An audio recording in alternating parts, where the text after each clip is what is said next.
तो अब लगभग तय हो गया है कि जीएसटी का नया रूप आ रहा है, जीएसटी 2.0। एक ऐसा बदलाव जो आपकी जेब पर सीधा असर डालेगा। अब आपकी दवाई से लेकर कपड़े, टीवी और यहाँ तक कि इंश्योरेंस प्रीमियम तक सब पर टैक्स में बड़ी राहत मिलने वाली है।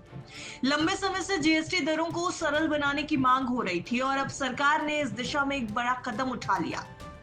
21 अगस्त को हुई एक अहम बैठक में ग्रुप ऑफ मिनिस्टर्स यानी जीओएम ने जीएसटी दरों को घटाकर सिर्फ दो मुख्य स्लैब 5% और 18% करने पर सहमति दे दी है। मौजूदा समय में अगर देखा जाए तो जीएसटी के 4 स्लैब है, 5, 12, 18 और 28%। लेकिन अब 12 और 28% स्लैब खत्म हो जाएंगे क्योंकि जीओएम की मंजूरी मिल गई है।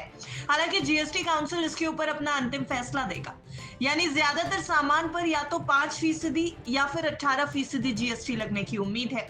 अब इसका असर क्या होगा ये भी समझ लीजिए। लगभग 99% सामान जिन पर अभी 12% टैक्स लगता था, अब वो 5% के स्लैब में आएंगे।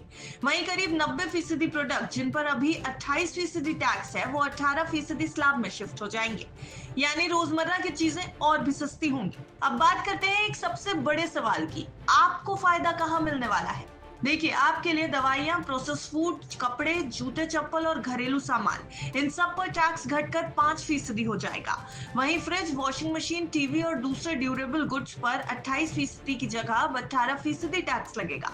यानी मिडिल क्लास की जेब पर भार घटेगा। वित्त मंत्री निर्मला सीतारमण का कहना है कि यह बदलाव आम आदमी, किसानों, मिडिल क्लास और एमएसएमईज को बहुत बड़ी राहत देगा। लेकिन ध्यान रहे, कुछ प्रोडक्ट्स पर राहत नहीं मिलेगी, जैसे कि तंबाकू, सिगरेट और कुछ लग्जरी आइटम्स पर पहले की तरह 40% टैक्स जारी रहेगा। लग्जरी कारों को भी इसी 40% स्लैब में लाने की सिफारिश की गई है। बैठक में एक और बड़ा प्रस्ताव रखा गया, हेल्थ और लाइफ इंश्योरेंस को जीएसटी से पूरी तरह छूट देने का।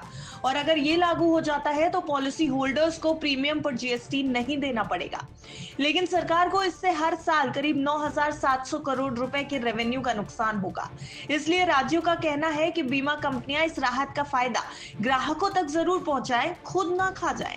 अब ये सारी सिफारिशें जीएसटी काउंसिल को भेजी जाने वाली हैं। काउंसिल जिसकी अध्यक्षता खुद वित्त मंत्री निर्मला सीतारमण करती हैं और जिसमें सभी राज्यों के प्रतिनिधि होते हैं, वो अगली बैठक में इन प्रस्तावों पर अंतिम फैसला लेगी। और अगर ये मंजूर हो जाते हैं तो 2017 में जीएसटी लागू होने के बाद ये सबसे बड़ा सुधार होगा। तो कुल मिलाकर देखा जाए तो अब बस इंतजार है जीएसटी काउंसिल के फैसले का। और अगर ये बदलाव लागू हो जाते हैं तो रोजमर्रा की चीजें होंगी सस्ती, मिडिल क्लास की जेब पर कम होगा बोझ और बिजनेस के लिए होगा आसान टैक्स कंप्लायंस। आप क्या सोचते हैं वैसे, जीएसटी 2.0 सच में आप लोगों को राहत देने वाला है या ये सिर्फ कागजी दिखावे की कवायद है? अपनी राय कमेंट सेक्शन में जरूर बताएं। Bureau report, विस्तक।